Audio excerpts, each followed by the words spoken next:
COVID-19, coronavirus, has come to surprise us.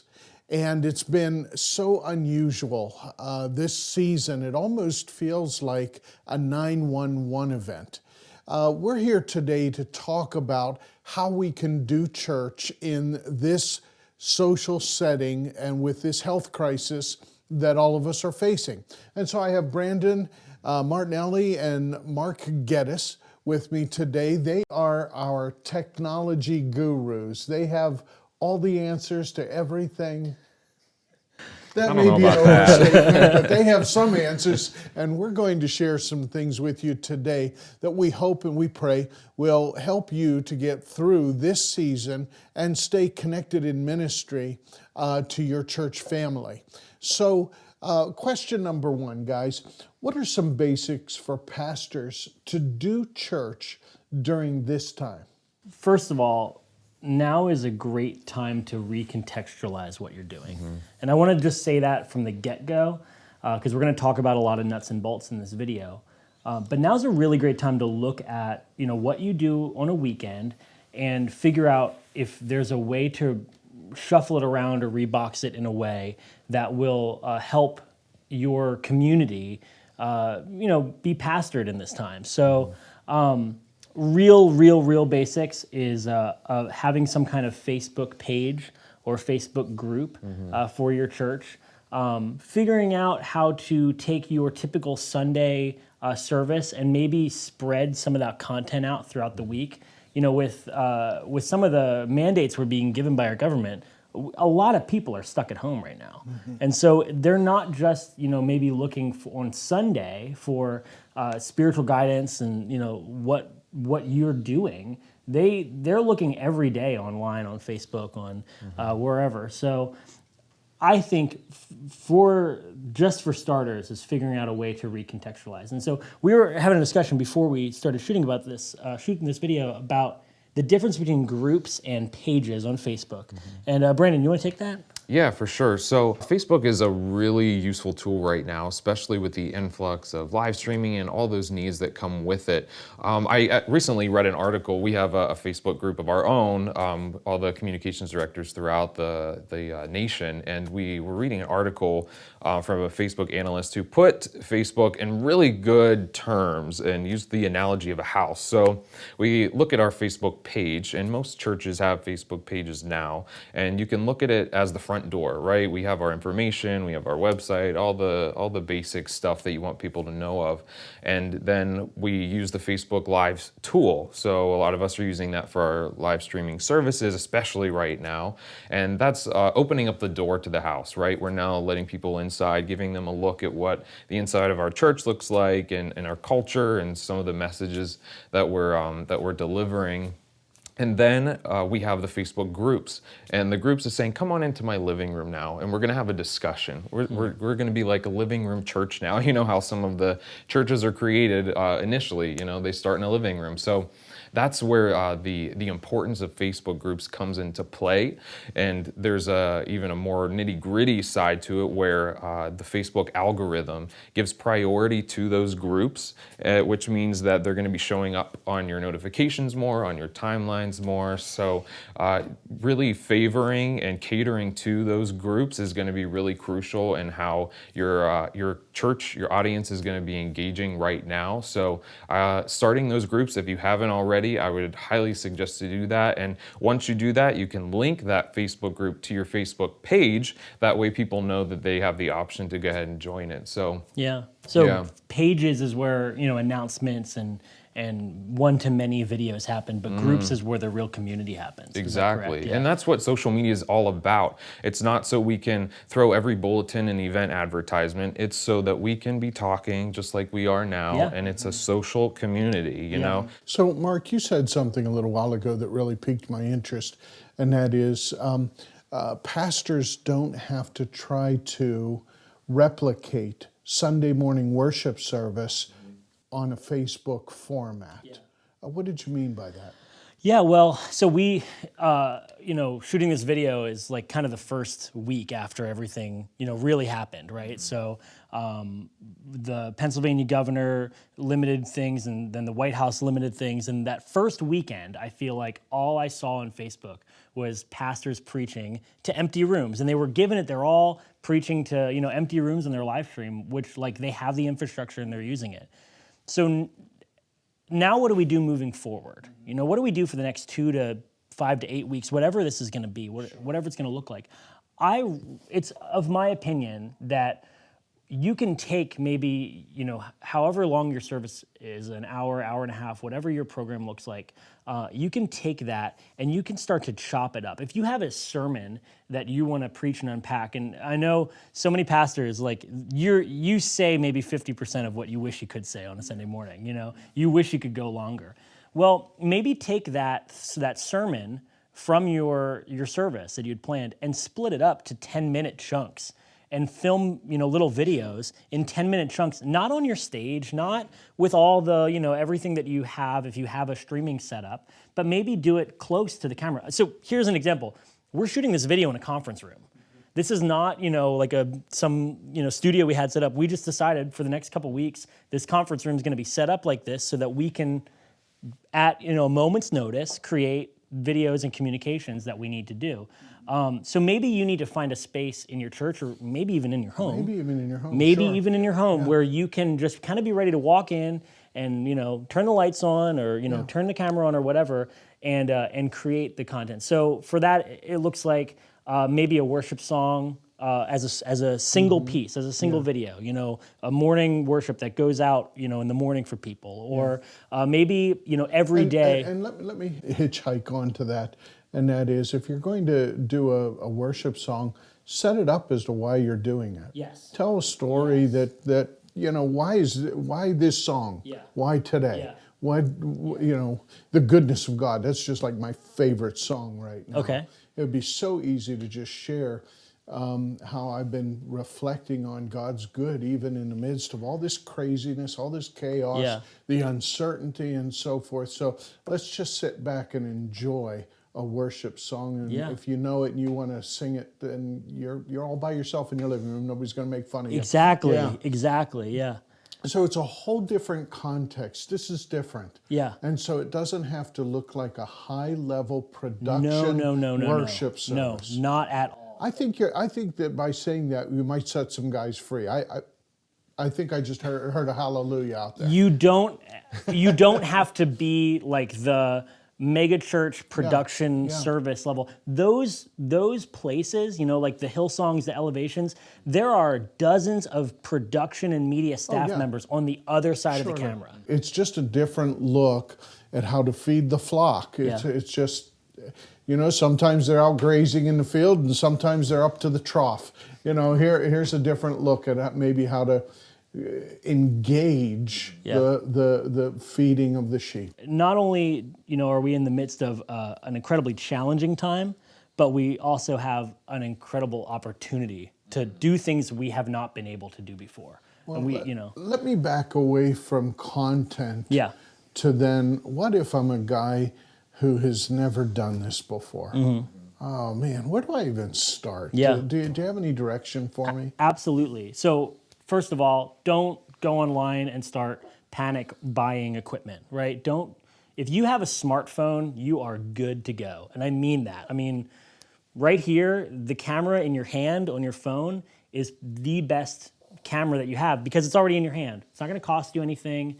And you're able to shoot, more times than not, high definition video with your phone for free. You might need to delete some pictures from your camera roll to make some space, or things like that. But if you have a smartphone, you're already set up. Or if your spouse or someone in your leadership team has a smartphone, you're already set up to do this. And so let's just talk about a couple tips. If this is like totally new to you, and like you said, like you've never done this before, let's just talk about like a couple easy tips to shooting video with a smartphone. Yeah. So should I hold the thing in my hand? First of all, you don't want to, you don't want to get the chins, right? Oh yeah. You don't want the chins. Yeah. Hey, So a couple eye level for sure. Lighting is big. Just I always tell people to find a naturally lit, room. Whatever room in your house has more windows, the better. Or in your church, more windows, the better. And then the last, but probably most important thing is actually how it sounds. Yeah. It's easy to watch a video and then maybe shift your attention to something else. You might even be watching this video right now and you have another tab open in your browser. Stop doing that. Come back to the video. Switch tabs. Switch tabs. Back to us here. But people, we're trained to do that. We're trained with the internet to have multiple attention going multiple places. So you need your audio to sound good. And here is something really critical, is the microphone on your camera on your phone is not designed to be 10, 15, 20 feet away from you. This microphone is designed for video calls and for selfie videos, meaning you really want to be ideally within arm's reach of your phone. So let's talk about a couple really easy scenarios you probably already have that you can do this. One is actually a window frame. A lot of window frames, their break is just about eye level. Or if you add a book standing upright, you can get your phone just about eye level on the break. So not only do you have natural light coming in the window, but you also have a great place to rest your phone, because if you're going to preach for 10 minutes and you want to use your hands or hold a Bible or something, your arm's going to get really tired. So it's great to have something to hold it. And another place, if worse comes to worse, cars look and sound phenomenal. If it's light outside, your car has so many soft surfaces, it sounds great to shoot a video in the car. Don't have it running, but to shoot a video, exactly. But when that's why you see all these people on Facebook doing people love to do rants in their cars, I feel like, but they always sound amazing. The acoustics are because great. the acoustics in a car are so great, yeah. So those are some, I think, really easy, simple tips. Yeah, and more often than not, you also have a car mount in your car, either on the vent, on the dash. You always have something, so you already have something to support your phone. Another thing with regard to content in that is probably in this context, shorter is better. I don't know that realistically somebody's going to tune in for a half an hour. So you might think in terms of 10, 15, 20 minutes is really on the outside ring of what the attention span can handle in this media format. So there's lots of options in your car, on your porch, in front of a window, at your table with your spouse, processing it, and just ask yourself the question, would I be interested to watch this a great if filter. it was somebody else that I had stumbled across? So can we talk a little bit about live versus pre-recorded? Well, let's do that. Because So what's better? So there are pros to both, right? Okay. We see live videos a lot now on Facebook. I feel like since the platform started offering live video, it exploded, and it is great. If you're able to field comments in a live scenario, that is really great. But there are a lot of things that can go wrong with a live video. You could lose, the internet speed that you need. You could have bad audio and not know it.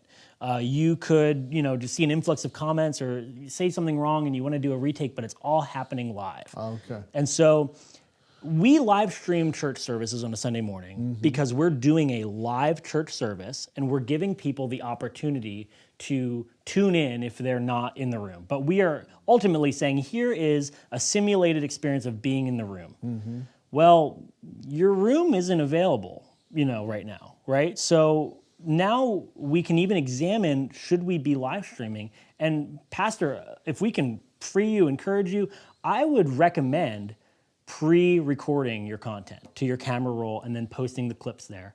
It gives you an easier sense of, if you've never done this before, you can mess up and you can always hit delete and take it again. And it also gives you the ability to schedule things out throughout the week without the pressure of, okay, at 3 o'clock today, it's game time and I gotta go live and I gotta be perfect. And you can eliminate a lot of that anxiety. We were in a video conference today, and one of the pastors referenced this is a possibility for engaging older folks who don't have technology, pairing them with a young person who does have technology and bringing it over and engaging some of the senior saints in the church or people who just aren't gifted, you know. But what's a watch party? Well, so I'm lost. So there's really two things we're talking about. We're talking about the feature of a watch party on Facebook, and that's if you'd have a pre-recorded video or a live video, someone's account can jump on and host a watch party with other friends. And so, like we're talking about, posting a pre-recorded video. If you post it as a premiere on Facebook, people can host a watch party as if it's happening live. Now, what you're also mentioning that you heard about today in the call is an in-person watch party, which is a really cool way to stay under the 10-person recommendation the CDC's given us, but also kind of foster these micro communities and engage your older audiences who maybe don't have Facebook or YouTube or whatever platforms you're using. So the idea is you pair, like you said, an older person with a younger person, and you kind of do the back end of that to get people paired up. And then you send the younger person to the house, the home of the older person and the couple or whatever. And they bring a laptop or a device or something to hook into the TV, or maybe they just watch it together on an iPad or something. And they watch and experience whatever content you're putting out together. And so you're getting people together in community, a meal might be shared or whatever. Hands should be washed, as always. But you're creating these avenues for people who don't even have the technology to access what you're doing through a younger person. And can I add something to that? Yeah. If you're gonna do that, which is an amazing idea, if you're gonna do that, encourage the young person who's leading the watch party. And when I say young, it's really anyone with a device who can do this, right?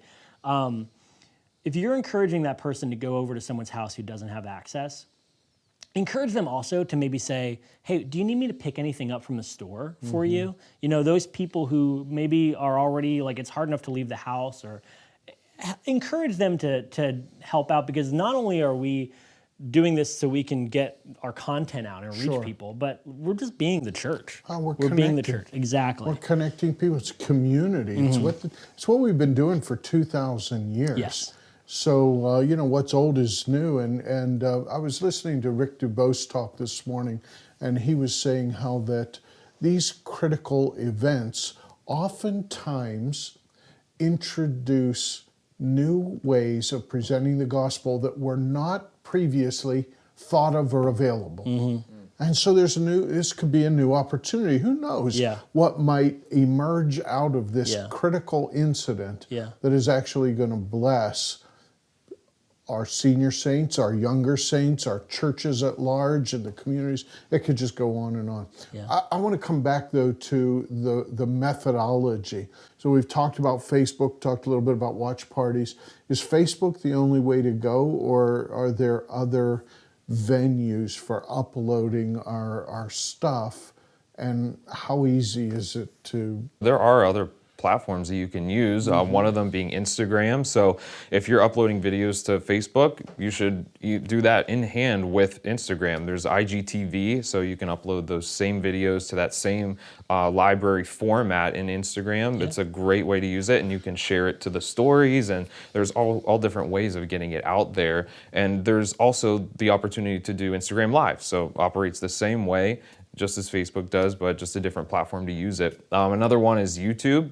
That should be a go-to video library for most of your content. And there's a great feature that you can use with that platform by making playlists. You can make individual playlists. Don't feel limited just to Facebook. So one more question, and that's going to be a financial question. The church's financial needs will continue whether this thing lasts 2 weeks, 2 months, or through the summer. We just don't know yet. Are there intuitive, kind of user-friendly resources for giving, like online giving and those kinds of things? The first one we have is Tithely, TITHE.ly. The second one is Easy Tithe. Givelify. These are weird names. Of course, PayPal. A lot of us have used PayPal for other transactions outside of tithing. How long does it take to set something like this up, and how smart do I have to be? The websites are pretty simple. And most of the church-based vendors, PayPal's not one, but most of the ministry-based or tithing-based vendors are going to have a sales rep. Yeah. So you could do this kind of thing. I would recommend do it with a phone call. And then there's a check in the mail. There's always a check in the mail. Encourage people. Hey, if you want to send in your tithe, this is how you want to do it. I would of course recommend that you're checking the mailbox, a lot, because you don't want people coming by and something that I used to do as a pastor, and I did this in both of my churches because I saw the pastors that I was mentored under do this. But we would celebrate tithes that were sent into the church back then. We had shut-ins, and people would go away on vacation and wouldn't be able to be at church. And literally, folks would stop by the church and say, hey, I'm not going to be here Sunday. Would you put my tithe in for me? And I would take that moment during the receiving the offering and say, Sister Louise Smith, and that was her name, Sister Louise Smith, every month is so faithful. And I'm so grateful for people like Louise who, even though they're shut in and they can't be with us, they still continue to bless the ministry and the church and so forth. And it called to everyone's attention that people were doing that. Yeah. So, Pastor, I'd encourage you to celebrate your wins. Wins beget wins. And if somebody blesses the church, just don't say the amount. That's not appropriate, but you may say the name or you may not. But it's always good to, hey, somebody just stopped by. I'm not going to say their name, but they know who they are, and bless the church this week. Just want to thank the Lord, thank people for being faithful, and thank you for... I want to ask you a question. Okay. As a pastor, yeah, what should we be talking about? Because I feel like, and I'm not saying this, in jest or joking. I feel like mostly everyone preached out of Isaiah on Sunday, right? We're talking about fear and faith. Yeah. So we can't hold there. Right. What's next? What do we want to... So there's two things to avoid. It's always the extremes. It's either ignoring the issue or just always being on the issue. And so I think that you're going to have a message that talks about the coronavirus and how to respond to it, and give people some direct pastoral care and attention, because everybody at large is feeling the weight and the anxiety.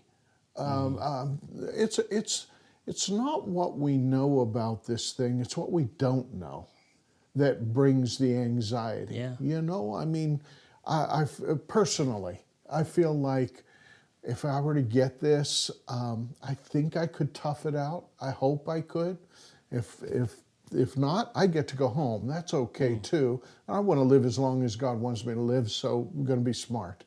But on the one hand, just help people to process their emotions, their responses, what's going on in the world around them. I think we need a message or two to help with context.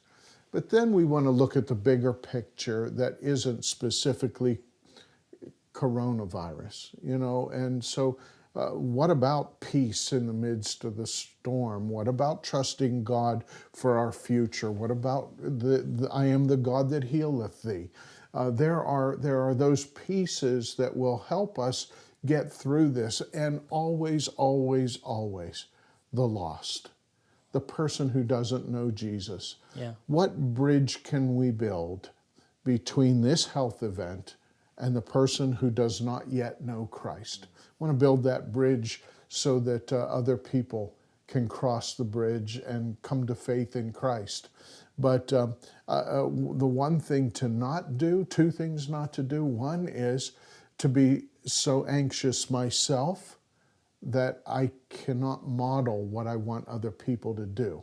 So I've got to model it. Yeah. And the other thing is to jump into the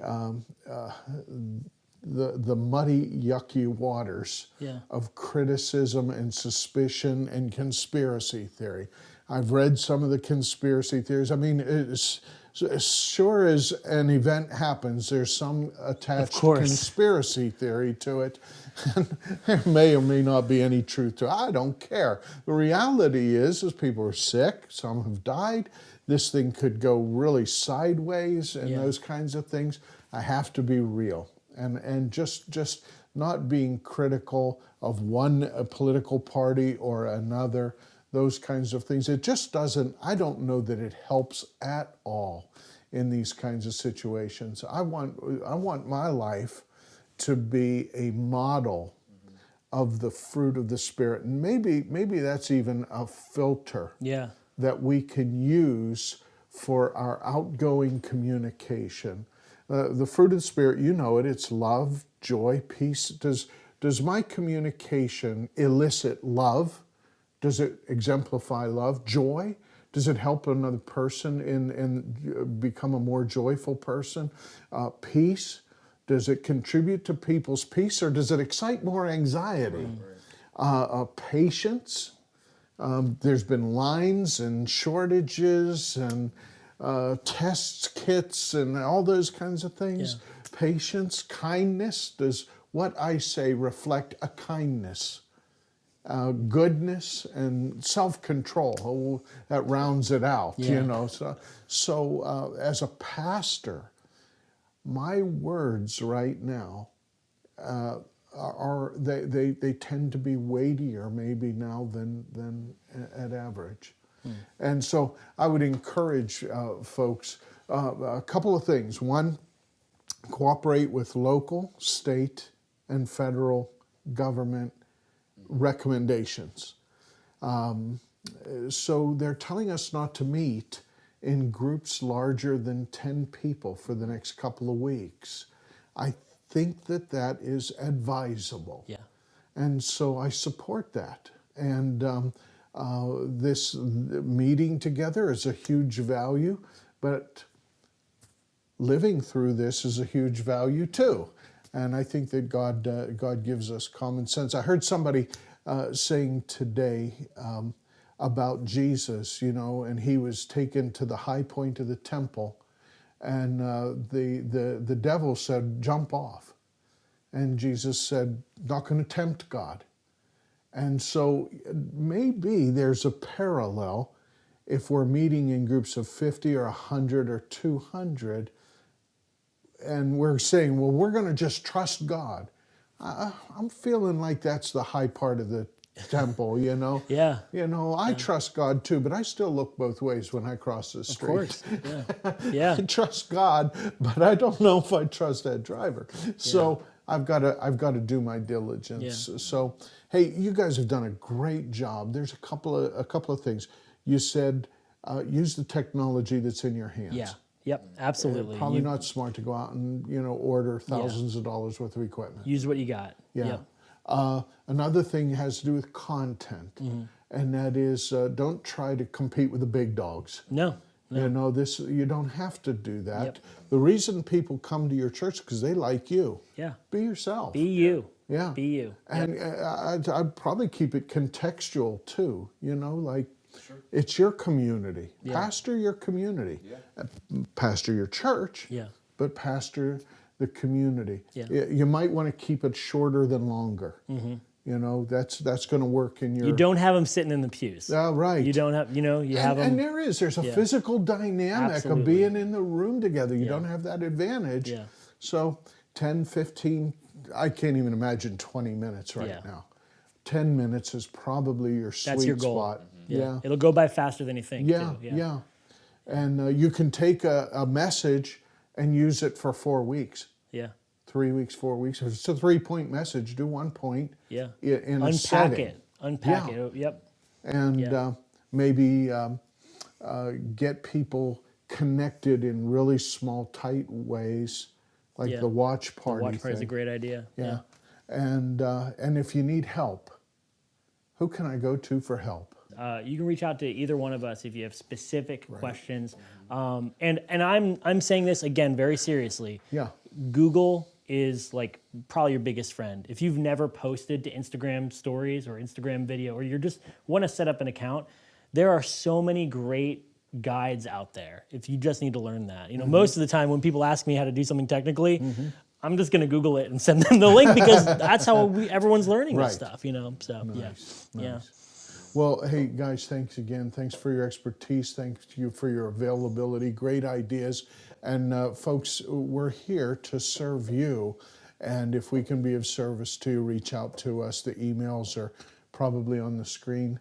And we pray God's richest blessing on you and through you.